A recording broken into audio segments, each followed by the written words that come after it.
Welcome on our YouTube channel career tutor. Actually आपका exam 18 जून 2024 को हुआ था और उस एग्ज़ाम में आपने देखा कि पेपर बिल्कुल आसान था।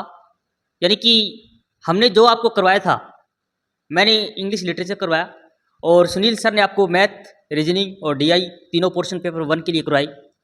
तो आपको बड़ा अच्छा लगा होगा कि ऑलरेडी हमने काफ़ी चीज़ें पहले से ही आपको करवा रखी थी और हम बार बार बोल भी रहे थे, मगर दुर्भाग्य से आपका पेपर लीक हो गया। उसमें तो देखो हम क्या कर सकते हैं और नहीं आप क्या कर सकते हैं, मगर ये कोई पहली बार तो घटना घटी नहीं है। क्यों सर? Yes sir. देखो, जैसे आपने हमारे बब्बर सर ने बता ही दिया कि भाई पेपर 2 में क्या आया और पेपर फर्स्ट में क्या आया। तो मैंने जब क्लास स्टार्ट करी, पहली क्लास स्टार्ट करी, तभी बता दिया था कि आप हमारे साथ बने रहेंगे। भाई 100% तो कोई सही नहीं होता, 100% कोई सही नहीं होता। तो मैंने आपको विश्वास दिलाया था कि भाई 80 से 90% हम कवर कर लेंगे। तो जैसे ही देखो, जो मॉर्निंग का हुआ और जो इवनिंग का जो पेपर हुआ, तो मॉर्निंग का जो मैथ आया हुआ उसमें कितने क्वेश्चन थे? 3, और डीआई का 5 और रीजनिंग का 2। तो ये देखो 3 क्वेश्चन चैप्टर कौन सा बना मैथ में। तो एक तो इसमें परसेंट में पूछ लिया, प्रतिशत में, यानी कि एक क्वेश्चन इसमें से पूछा और 2 क्वेश्चन पूछे इसने बोट एंड स्ट्रीम, यानी कि नाव धारा से 2 क्वेश्चन ये पूछ लिए, जो मॉर्निंग की बात है ये। और डीआई के 5 क्वेश्चन। मैंने कुछ नहीं कहा, मैंने इतना ही बताया था कि आपको अलग से कुछ पढ़ने की जरूरत नहीं है, जो यूट्यूब पे करवाया जा रहा है बस वो पढ़ लो, काफ़ी है। तो 5 क्वेश्चन ही यहाँ से आ गए और 2 क्वेश्चन थे वो ये रीजनिंग का। पहला ही चैप्टर करवाया था कि मैंने कोडिंग और डिकोडिंग, और दूसरा असेंडिंग और डिसेंडिंग ऑर्डर का था। तो 2 क्वेश्चन ये हो गए। और इसी तरह जो इवनिंग का बना, उसमें 3 क्वेश्चन आए मैथ के। तो एक क्वेश्चन तो बना हमारा टाइम एंड डिस्टेंस से, और एक रेशियो से, और एक परसेंटेज से। तो इस तरह से 3 क्वेश्चन बने। इसी तरह डीआई के 5 क्वेश्चन बने और रीजनिंग के भी 2 क्वेश्चन बने। तो इसमें भी क्या था? कोडिंग और असेंडिंग ऑर्डर का पूछ रखा था। तो इस तरह से 10 क्वेश्चन यहाँ पे आए, 10 इसी में आए। तो मैंने पहले बोल दिया था भाई 10 क्वेश्चन आएंगे और इंटू 2 मार्क्स, तो यानी कि 20 मार्क्स बनेंगे, और वही करवाए में से आया हुआ है। और 2 दिन से मैं एनालिसिस कर रहा था कि भाई इंग्लिश का भी देखिए भाई क्या है। तो मैंने वीडियो देखी सर की, तो उसमें भी आप भी देख सकते हैं प्ले लिस्ट में। बाय द वे आपको मैं स्क्रीनशॉट भी दिखा सकता हूँ भाई, ये वीडियो रही, इतने टाइम पहले वीडियो डली है और ये हमारे कराए हुए शहर। और लगभग हमने जो क्वेश्चन करवाए उसमें से 40 से 45% जो क्वेश्चन हैं वो हमारे कराए हुए में से आए हैं। तो और पूछे हैं हम बब्बर से क्या बताते हैं, बताइए सर। एक्चुअली ये है कि बच्चे बड़े कन्फ्यूज हैं कि अब नेक्स्ट एग्ज़ाम, देखो एग्ज़ाम कैंसिल हो गया, वो हो गया, अब हम नेक्स्ट क्या करें, नेक्स्ट एग्ज़ाम कब होगा। तो ये आपको आइडिया लग गया और ये हर कोई किसी का आइडिया लग गया कि जब एग्ज़ाम कैंसिल हो जाता है तो उसको ये तो है नहीं कि आज हो गया और 1 हफ्ते बाद में करवा देंगे, क्योंकि बहुत बड़ा सिस्टम तैयार करना पड़ता है। तो कम से कम ये मान लो कि 2 वीक तो कम से कम लगेंगे, मिनिमम है 2 वीक। अब 15 दिन तो आप मिनिमम लगा के चलें, और बहुत सारे बच्चे जो हैं जो एग्ज़ाम में लगभग 90 और 95 क्वेश्चन सही कर रहे थे, तो ये मान लो कि उनका जेआरएफ होना तय था, मगर अब वो क्या करें। ये तो ये पेपर लीक होना इंडिया के अंदर पहली दफा नहीं हुआ। ऐसा अक्सर देश और प्रदेश में होता रहता है, ऐसा अक्सर होता रहता है। लेकिन हमें अपनी तैयारी को बरकरार रखना है, अपनी तैयारी को बरकरार रखना है। और सर ने जैसे बताया, सुनील सर ने, कि 20 मार्क्स आपको कवर किया इन्होंने, और इनकी लगभग मेरे हिसाब से ज़्यादा वीडियोज़ भी नहीं है। इन्होंने 20 वीडियोज़ डाली हैं, 20 वीडियो हर सब्जेक्ट में डाली। मैथ में 20 हैं, डीआई में 15 होंगी, रीजनिंग में 20, यानी कि 50 वीडियोज़ हैं। और 50 वीडियोज़ में इन्होंने जो बताया है कि नाव धारा से क्वेश्चन आए हैं और डिस्टेंस, रेशियो से, परसेंटेज से, तो इन्होंने काफ़ी ईजी से ईजी लैंग्वेज में करवाया है। आपको ये सोचकर हैरानी होगी कि हम सुनील सर तो पूरी मेहनत करते हैं एक क्लास तैयार करने के लिए, कम से कम 2-3 दिन तक लगातार रिसर्च करते हैं कि क्या इसमें से पेपर आएगा या नहीं आएगा। अब मैं बात करूँ लिटरेचर की, तो लिटरेचर जो है वो काफ़ी वास्ट सिलेबस है, बहुत वास्ट है, क्योंकि हम इसमें आइडिया कर ही नहीं सकते कि क्या आ सकता है।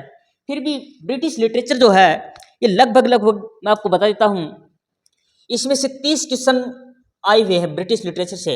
लिटरेरी मूवमेंट के अंदर से 10 क्वेश्चन आए हुए हैं, लिटरेरी थ्योरी एंड क्रिटिसिज्म के अंदर से 10 क्वेश्चन आए हुए हैं, और लिंग्विस्टिक के अंदर से 5 क्वेश्चन आए हुए हैं। यानी कि 30 और 10 40 और 50 और 55, यानी कि 55 क्वेश्चन का मतलब है 55 को 2 से मल्टीप्लाई करेंगे तो 110, 110 नंबर लिटरेचर में से आना बहुत बड़ी बात है, जो डायरेक्ट क्वेश्चन उठे हुए हैं।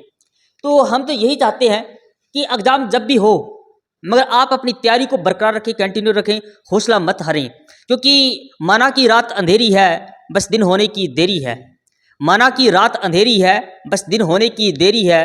तो आज आपकी लाइफ में अंधेरा है, हमें भी बड़ा दुख हो रहा है कि आपने इतनी मेहनत की, आपने बड़ी मुश्किल से एग्ज़ाम सेंटर पर पहुँचे, और एग्ज़ाम सेंटर पर पहुँचने के लिए बच्चे कितना सफ़र करते हैं ये हम आइडिया नहीं लगा सकते। कोई बच्चा 100 किलोमीटर जाता है, कोई 200 किलोमीटर जाता है, किसी के पास पैसे नहीं होते। इवन किसी के पास पैसे नहीं होते और वो बड़ी मुश्किल से घर वाले उसको इंतज़ाम करते हैं। उसके जो लड़की है, हमारी बहन बेटियां हैं, उनके लिए बड़ी तकलीफ़ होती है कि 200 किलोमीटर के जाना, वहाँ रहना और एग्ज़ाम की पूरा सिस्टम को मैनेज करना बहुत मुश्किल होता है।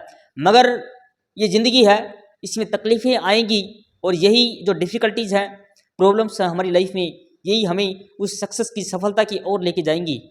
तो एग्ज़ाम जब भी हो, आपने जो तैयारी आपकी ऑलरेडी हो रखी है, अब ये डेफिनेटली सर ये आप बताएं कि क्या जो मैथ रीजनिंग और डीआई का पार्ट है, आपने चेक किया, बहुत एनालिसिस किया है, तो क्या ये लेवल डिफ़िकल्टी की तरफ बढ़ेगा या ऐसा कैसे रहेगा? तो देखो सर पूछ रहे हैं कि भाई जैसे ये लेवल हाई जाएगा या लो रहेगा, तो हम लो तो इसमें बिल्कुल ही नहीं ले सकते, क्योंकि एनटीए भी अब जागरूक हो गई और ज़्यादा। क्योंकि पेपर जब भी कैंसिल होता है तो इसमें होता है कि भाई जो भी कंपनी ले रही है उसकी बेइज्जती हो रही है। और हरियाणा में तो हर बार हो रहा है, कहने की ज़रूरत नहीं, बताने की ज़रूरत नहीं है, लेकिन ये ऑल इंडिया पे था। तो हम इससे थोड़ा सा और एडवांस लेके चलेंगे, इन जो चैप्टर हैं इन क्लासों को और थोड़ा सा एडवांस की तरफ लेके चलेंगे। और हम आज भी आपको विश्वास दिलाते हैं कि आप हमारे साथ यूट्यूब चैनल पर हमारे साथ बने रहेंगे। तो ये आज 80 से 90 हुआ, कल हम कर दे भाई 95 भी हो जाए, मानते हो? और ये मान लेना कि हार्ड आएगा तो एक बच्चे के लिए नहीं होगा, वो ऑल इंडिया के बच्चे बैठेंगे, 15 लाख 18 लाख 17 लाख जो भी बच्चे बैठेंगे उन सब के लिए ही हाई होगा, यानी कि सभी के लिए वो मुश्किल होगा। तो कंटिन्यूटी के साथ आप हमारे साथ बने रहिए। सर आगे और बताइए कुछ बच्चों को। तो आपने बताया कि पेपर का जो डिफ़िकल्टी लेवल है वो बढ़ने की संभावना ज़्यादा है, यस सर। क्योंकि ये तो ऑलरेडी जो पोर्शन आया हुआ है, हो सकता है इनमें से जो टॉपिक है वो भी बदल जाए। यस। तो हमें अब थोड़ा सा और अलर्ट होकर हमें तैयारी करनी पड़ेगी। तो एक्चुअली मैं भी आपको थोड़ा सा लिटरेचर के बारे में बताता हूँ। जैसे अभी जो क्वेश्चंस आए हैं वो पोइट्री से आए हैं, जैसे मैथ्यू आर्नोल्ड है, डीएच लॉरेंस है, चिनवा अचेबे है, क्रोनोलॉजी ऑफ राइटर क्वेश्चंस आए हैं, और कोटेशन फ्रॉम वर्क्स, यानी कि जो कोटेशन आई हैं, जो लाइनें उठाई गई हैं, बहुत सारी लाइनें, लगभग 25 क्वेश्चन ऐसे आए हैं जो लाइनें उठाई गई हैं वर्क में से। और ये बड़ा डिफिकल्ट काम है, क्योंकि एक वर्क के अंदर लगभग 100, 150, 200, 300 पेजेस होते हैं।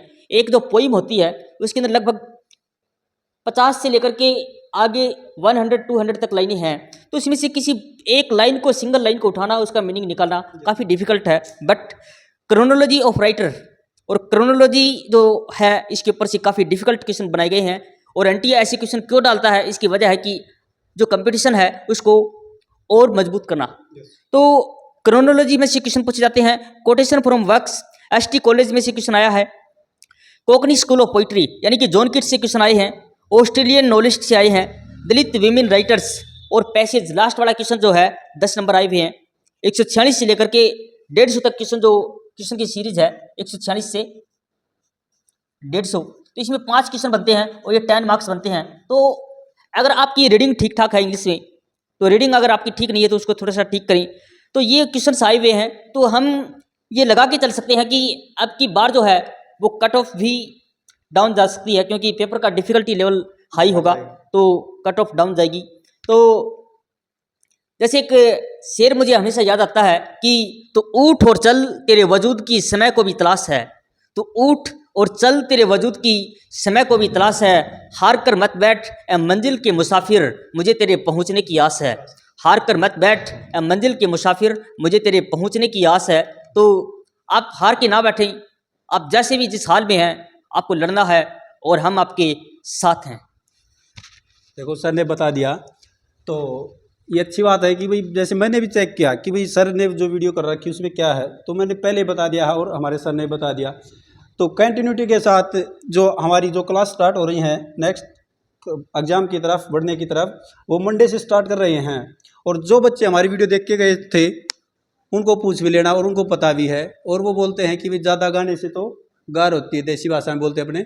तो मिलते हैं एक नई शुरुआत के साथ मंडे से, तो आप हमारे साथ जुड़े रहिए। एक्चुअली ये है कि अभी हमारा प्लान है कि पेपर को पूरी तरह से और थोड़ा सा एनालाइज करें, और हम जो नेक्स्ट कमिंग जो वीडियो जाएंगी वो ये जो पेपर पैटर्न है उसी के हिसाब से हम डालेंगे। और वो वीडियो जो हैं बच्चों बहुत बहुत इंपॉर्टेंट हैं। ये मान लीजिए कि वो रामबाण हैं। अभी जो वीडियो जाएंगी अगर आप एक भी वीडियो मिस कर जाते हैं तो ये मान लीजिए कि आप नंबर मिस कर रहे हैं। तो अगर आपको नंबर चाहिए, अगर आपको चाहिए कि हम बेहतर एग्जाम में परफॉर्म करें, तो हमारे से जुड़े रहिए।